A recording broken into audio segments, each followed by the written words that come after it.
La importancia que tiene el tabaco de Capitanejo, según nos lo han explicado más de un agrónomo que ha visitado la zona, es el aroma. El aroma con que se saca el tabaco, pues será por la climatología, por el valle, por el terreno, es supremamente apetecido, mucho más que el del Huila, mucho más que el de la costa. Tiene una aceptación increíble el tabaco de la zona esta de García Rovira. Entonces eso los hace a las empresas ser apetecedoras del tabaco de este lugar, ¿entiende? Sí, sí, sí. Entonces esa es la principal característica que tiene. ¿Usted sabe cómo llegó aquí el tabaco? ¿No? ¿Usted tiene idea cómo llegó el tabaco a esta Pues región? yo recuerdo que el tabaco hace más o menos unos 50 y pucho de años empezaron a sembrar tabaco, que cuando eso entonces se hacía alisado. Yo me acuerdo que mi papá, cuando eso era una cosa, era un boom, porque no se había visto ese cultivo por acá. Empezaron, y creo, tengo entendido, la primera compañía que fundaron, la Colombiana de Tabaco, es una que queda de Enciso para allá, que llaman La Quinta. Luego hicieron la de Capitanejo. Luego construyeron una de Peña Colorada, la que queda ahí sobre la central. Y luego construyeron la de Puente Pinzón. Según tengo entendido, esa fue la narrativa. Y empezaron a fomentar la siembra de tabaco, que eso, la empresa, cuando eso yo sí recuerdo, ellos tenían el lote ahí al frente de la Colombiana, eso era un campo larguísimo. Entonces ellos elaboraban ahí, hacían los semilleros ahí, e invitaban a la gente cómo se hacían, y de ahí la gente de las distintas regiones venían, y en chivas y en lomo de mulo llevaban el semillero. Ellos tenían 15, 20, 30 semaneros ahí permanentes para el proceso del regado. Como ellos eran los que sabían el manejo, ellos mismos aplicaban los químicos en ese entonces. Eso era casi silvestre, el abono no se utilizaba. Recuerdo que daban un frasco de uno que llamaban exterminio para fumigarlo para el coco. Era lo único que se aplicaba, y del resto era recoja, siembre usted, recoja, Virgen Santísima.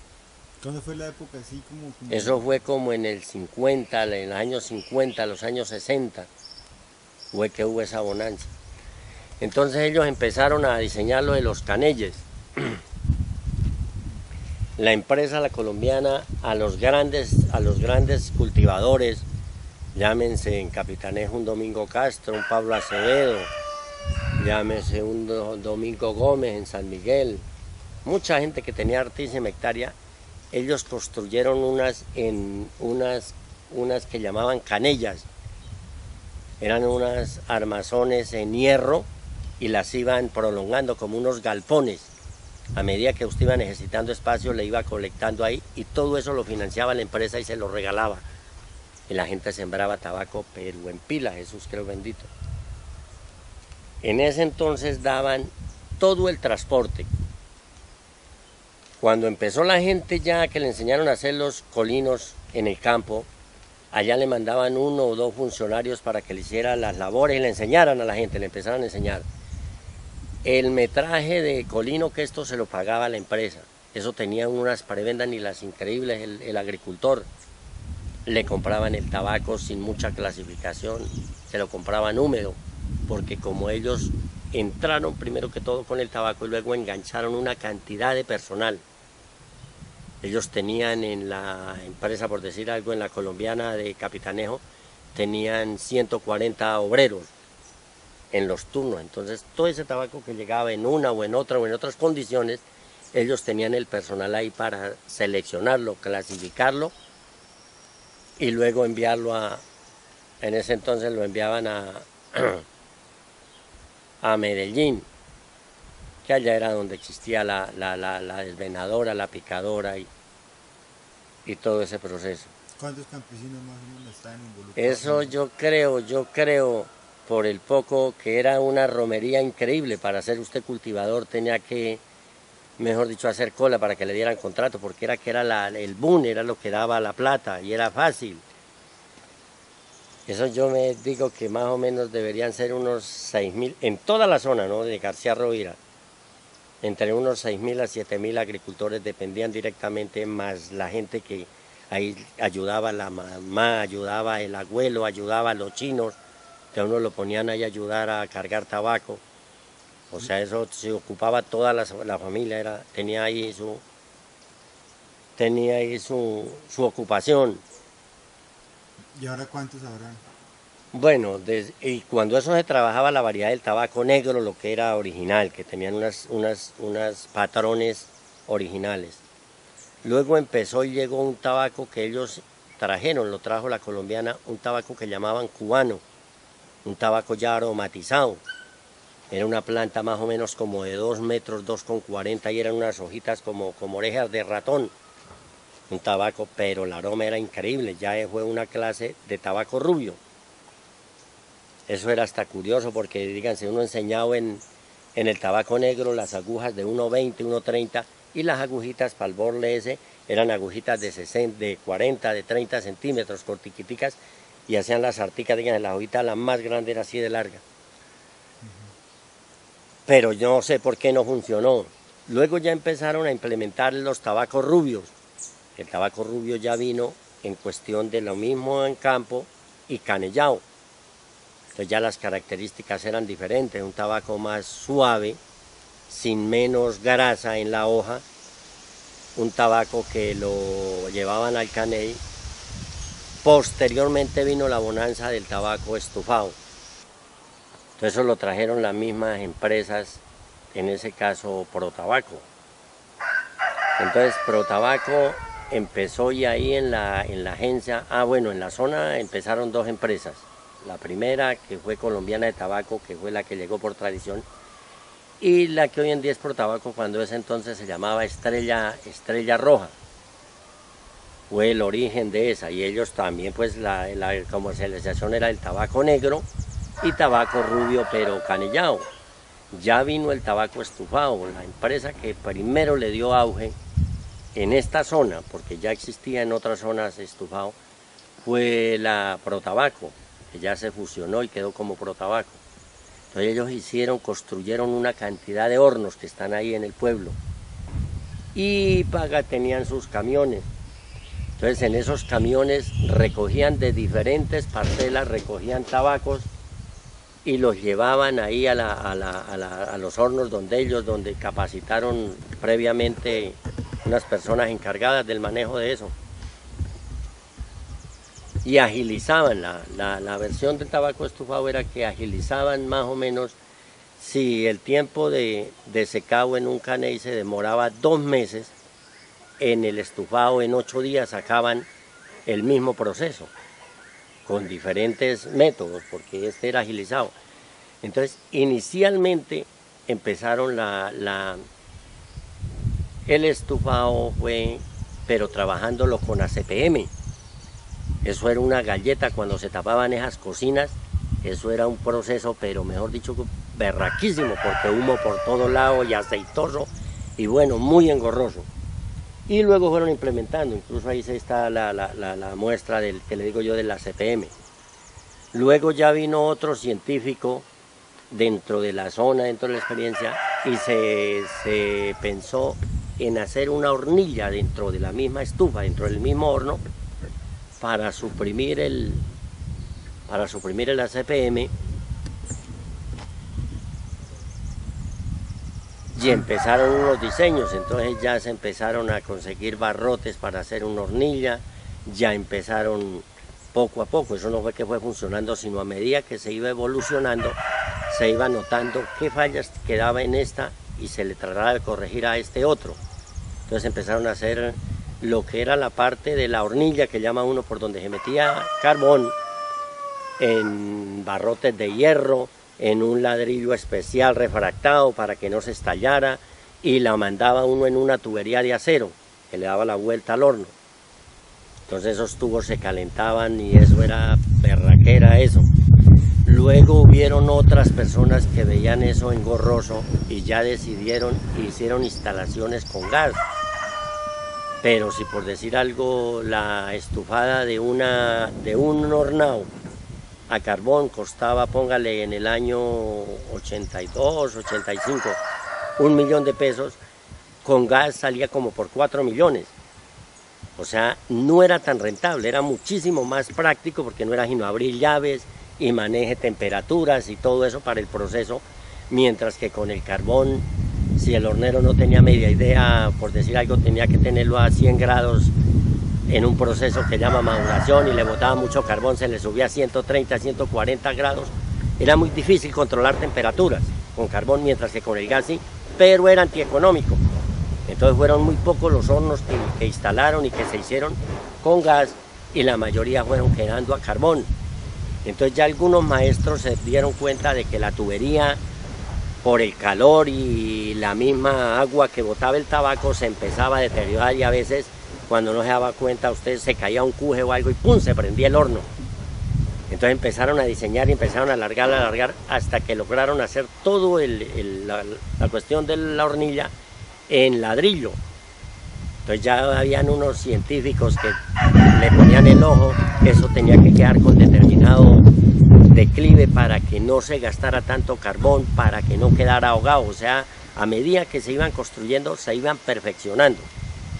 La empresa prácticamente ya el que quería sembrar tabaco estufado le hallaba como condición que tenía que construir un horno.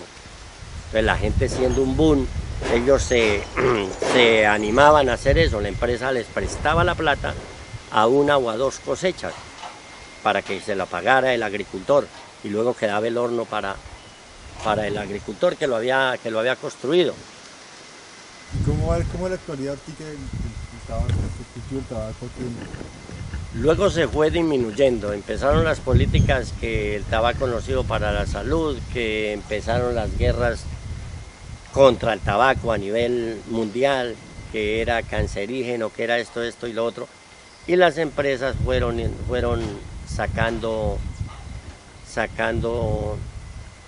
justificando que no podían patrocinar más siempre tabaco. En sí la decadencia del tabaco ha venido es porque después de un periodo, algunos administradores se dieron cuenta de que la zona, la nobleza de la gente era fácil explotarla. Y ellos ponían a trabajar a la gente con unos recursos mínimos, le prestaban un abono, le prestaban unos venenos, una cosa muy mínima, y ponían todas las condiciones.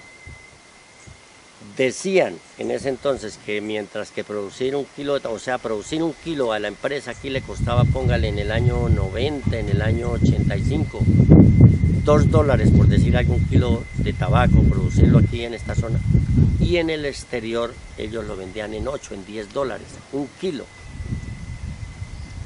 Entonces, y tenían una bonanza increíble, que eso nos lo explicaba más de una persona, agrónomo de Protabaco, agrónomo de cualquier empresa, de que era apetecivo el tabaco de la zona por el aroma tan impresionante que tenía y la calidad, la contextura de su esto en comparación con los tabacos de otras partes. Entonces era reapetecido. Llegó un momento que había de bonanza de tabaco estufado, que en la zona se alcanzaron a sembrar, entre las dos empresas sembraron más o menos, yo creo que unas 5.800 a 6.000 hectáreas de tabaco para estufar, donde cada empresa contaba inicialmente con un personal más o menos de 15 a 18 técnicos. Se encargaban de visitar los cultivos, tenían 2 agrónomos, tenían 3, 4 conductores para manejar los camiones que tenían para transportar. Poco a poco fueron disminuyendo, agrónomos, la tecnología fue entrando, y en estos momentos de esas 5.800, 6.000 y pucho de hectáreas, no creo que las dos empresas cuenten con 300 hectáreas. De ese personal de gente, algunos nos han echado, otros los botaron, otros se han muerto, otros han logrado pensionarse. Ya no cuentan cada una sino con máximo 4 técnicos y con un agrónomo que ya no permanece en la zona, sino es en todo, a nivel de toda Colombia, viene por ahí cada mes y medio esporádicamente. Ya la señora de los tintos está también ya la sustituyeron. Ya la cuestión de los aseadores y los manipuladores de... ¿Qué pasa, hombre? Aquí haciendo un cronograma sobre tabaco. la evolución que ha tenido y las diferentes variedades que han habido y la decadencia y en qué ha terminado Canelles, Hornos y todo. Ay, nomás la... Por eso le dije yo que mirar eso. No necesita preguntar. Del auge que ha tenido y en estos momentos cómo tienen las empresas totalmente acabado esta huevonada. Entonces, pues, de más o menos esa cantidad de técnicos que tenían ya se ha reducido un 80%. O sea, ellos ya han sustituido completamente todo. ¿Y si se le queda región semillas nativas? Semillas de... No. En parte empezó a acabarla cuando la empresa tomó las riendas de las semillas. Entonces ellos trajeron unos híbridos. Entonces los híbridos son variedades que sirven para la cosecha únicamente y tiene que usted comprarle a ellos nuevamente las semillas. Entonces las semillas que habían nativas las abolieron ellos, se las quitaron al golpe, las fueron quitando al agricultor y les fueron incluyendo semillas para ellos tener el control. Porque aquí tenían unas semillas nativas que eso fueron un boom y una berraquera, resistentes a enfermedades, a plagas, a muchísimas cosas. Entonces esas eran las que les venía dando rendimiento a ellos. Pero como ellos manejan el mercado a nivel mundial, entonces ellos necesitaban tabacos o livianos o pesados, o oscuros o claritos. Entonces, de acuerdo a las variedades que fueron implementando, ellos querían y sacaban el manejo como lo han venido hasta ahora adquiriendo. Y bueno, ya finalizando aquí, ¿qué le quedó a Capitaneo? A Capitaneo le quedó ruina. Porque por decir algo, mire esta finca, tiene sembradas más o menos 360.000 matas de tabaco rubio, inicialmente negro, que se culmaban todos Canelles. Luego les dieron el boom del tabaco rubio, donde cuando los utilizaban o los necesitaban, estaban al frente, pero a medida que no lo fueron necesitando, lo fueron abandonando. Entonces la gente quedó con esa inversión, porque cada batería de esas cuesta más o menos, o les costó más o menos 15 millones de pesos, hace 25, 30 años, póngale usted a la fecha. Y nunca les dieron una indemnización, ni les dijeron seguimos comprando para que saquen la inversión. Entonces a Capitaneo le quedó únicamente el sabor de que tuvo una bonanza de tabaco. Actualmente, ya dentro del el acomodo del negocio que ellos tienen, están fomentando el tabaco rubio pero canillado. Pero entonces resulta que ya no les gusta en los canelles donde se venía tradicionalmente, sino ellos están vendiendo unos canelles pequeños, forrados, donde ya no lo va usted a beneficiar en cabulla como era anteriormente, sino ellos venden también unos cujes. O sea, ellos prácticamente cogieron todo el negocio, venden los insumos, venden la semilla, venden la tecnología que tienen, la venden, ponen todas las condiciones. O sea, el agricultor es un simple obrero que obedece a las necesidades que ellos les digan. En el momento que el agricultor se trata de rebelar, automáticamente lo sancionan y lo echan, y ese quedó sin cultivo y ya no lo suprimen por otro y no van aboliendo.